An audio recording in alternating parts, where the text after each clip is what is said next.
leading the championship. He posted his second round 66 today and has a two-day total of 130. He is 10 under par.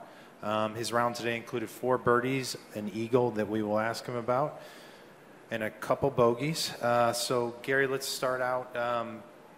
You and Kevin are kind of doing something that's not often seen on a Friday morning at a major championship. Are you feeding off each other, drafting off each other? It's a pretty nice dynamic out there. Yeah, it was nice. Kiz played beautifully today. He drove the ball unbelievable, and he gets that putter rolling quite often. So it was nice to feed off that energy. The crowds have been massive, which is awesome. So it's good to have that energy out there as well. But I probably didn't play as well as I did yesterday, top to bottom, but the iron game really kept me in it today. I got a little wayward with a couple drives, and I hit a lot of good putts that didn't go in, so I can live with that. And maybe describe how the golf course you experienced today. Was it different? Was it the same as what you experienced yesterday afternoon? I mean, you could definitely tell the greens were a little fresher this morning, which was nice to get out on fresh greens. But the golf course is trying to dry up a little bit. It looked like the fairways were cut down a little bit lower. And, that poses a little different challenge. With the fairways a little lower, you get those in-the-grain shots, and that zoysia, it really comes out spinny. So it's just another element. But the golf course is good. I mean, get in the fairway, the greens are soft enough, you can still attack. So the key is to get the golf ball in the fairway and attack from there. Maybe just describe your eagle on hole 17. Yeah, I mean, it's a good hole for me. It sets up perfect for me to cut it off the bunker with the drive, and I almost had an identical number in there as I did yesterday. And it was a little cut 3-wood back into the wind. I was telling it to go. I didn't know if it was going to cover enough, but it looked like it just covered the bunker and rolled up there to about 5 feet. And that was nice because I made the birdie early and then had the 3-putt, which was a little frustrating. It was nice to make that eagle because Kiz was on a little run there. It was nice to maintain. Okay, let's hit the floor here for some questions. We'll start out over here in the middle, number 2. Hey, Gary. You told us in Phoenix after winning that you felt like you'd maybe underachieved a little bit in your career. I was wondering about the influence, I guess it's the Phil Kenyon as your putting coach thing, but I was wondering about the influence of Molinari having the year that he's having and doing to his career what he's done at age 35. Have you been inspired watching that? And because he's brought it to a completely other level. And was his success in any way responsible for you going to Phil Kenyon? His success wasn't, that was my agent's the one that called Phil, so that was kind of out of the blue. But it's funny with Francesco. I mean, I played a lot of golf with him. We were with the same management group back in the day.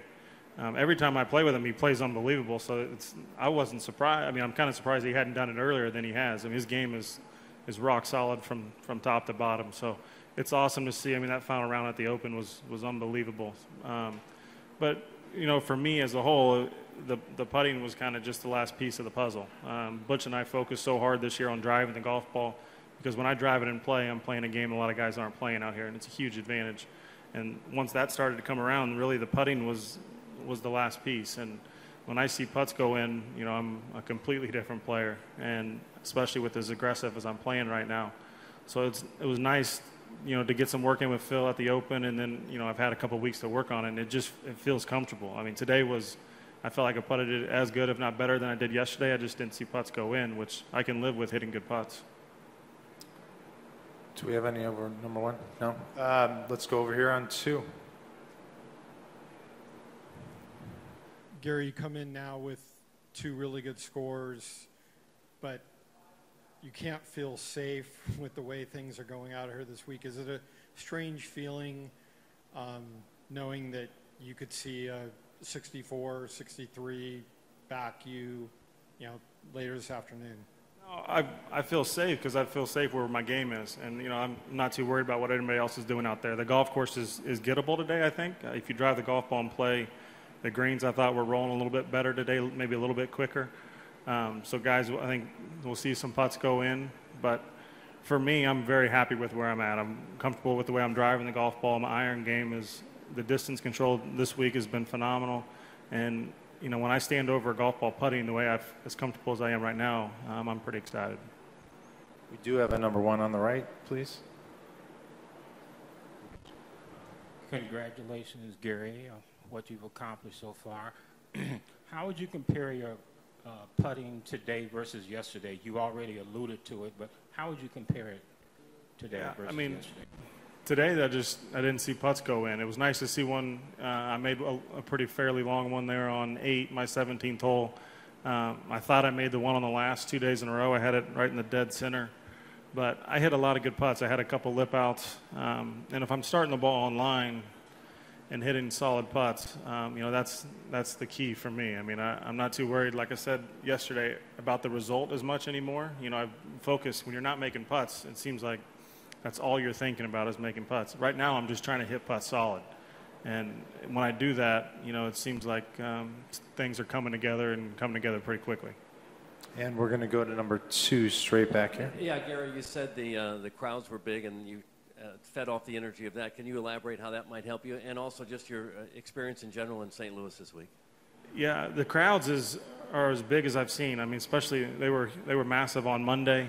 For me being as close to home, I have a ton of friends and family out here, a ton of KU people, which is nice. But we are in Missouri territory. I mean, there's a lot of Mizzou people out there. I'm getting more MIZs than I am, Rock Chalks, which is very rare. But it's funny. It's nice, good banter back and forth between the Kansas and Missouri fans. But the crowds are awesome. There's a lot of energy out there, and it's positive energy. So it's fun to come here. I think this area is striving for an event like this, and it's pretty special to get one here. Straight ahead, number 1. Gary, you've worn the Folds of Honor cap the past couple of days. Could you tell us how you got involved with that and what that means to you?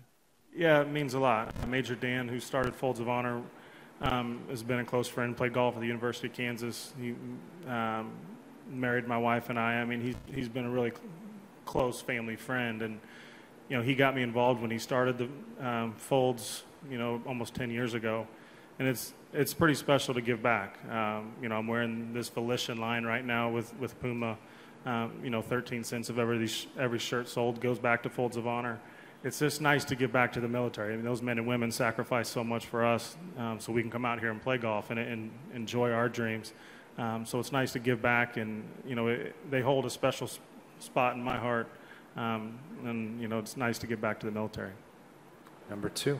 Gary, compared to where you were on the Saturday at the Open Championship, both mentally and physically with your game, are you at all surprised at how quickly you were able to get to the place where you are now?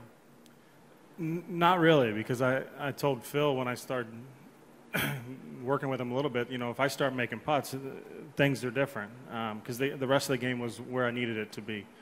I think I've done a lot of work with Pete Cowan, obviously chipping, and I think I'm a pretty good chipper. But out here on this grass, I think I'm a really good chipper. And when I get on Zoysia, I grew up on it and just comfortable doing it. We spend the summers in Kansas, this is the only grass I see. So I'm very comfortable on this type of grass.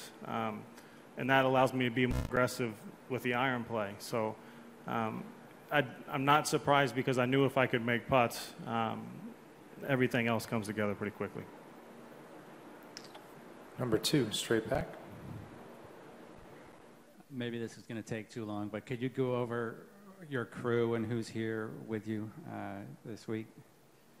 I mean, I have a lot of friends. I mean, a lot of college teammates, a lot of people from college. My parents are here. My sister's here. My wife and my little guy are here as well. I have more people coming in this weekend. It's nice. We rented a house right down the street, so it's nice. I have a lot of people. It's nice to get away and just spend time with my intermediate family and kind of get away from everything. But it's pretty cool. It's pretty special to be close to home where everybody can come out and watch, because I have a lot of family that have never seen me play in person. It's pretty cool to have them out. Okay, Gary, that'll do it. Again, appreciate your time and best of luck through the weekend. Thanks, guys. Appreciate it.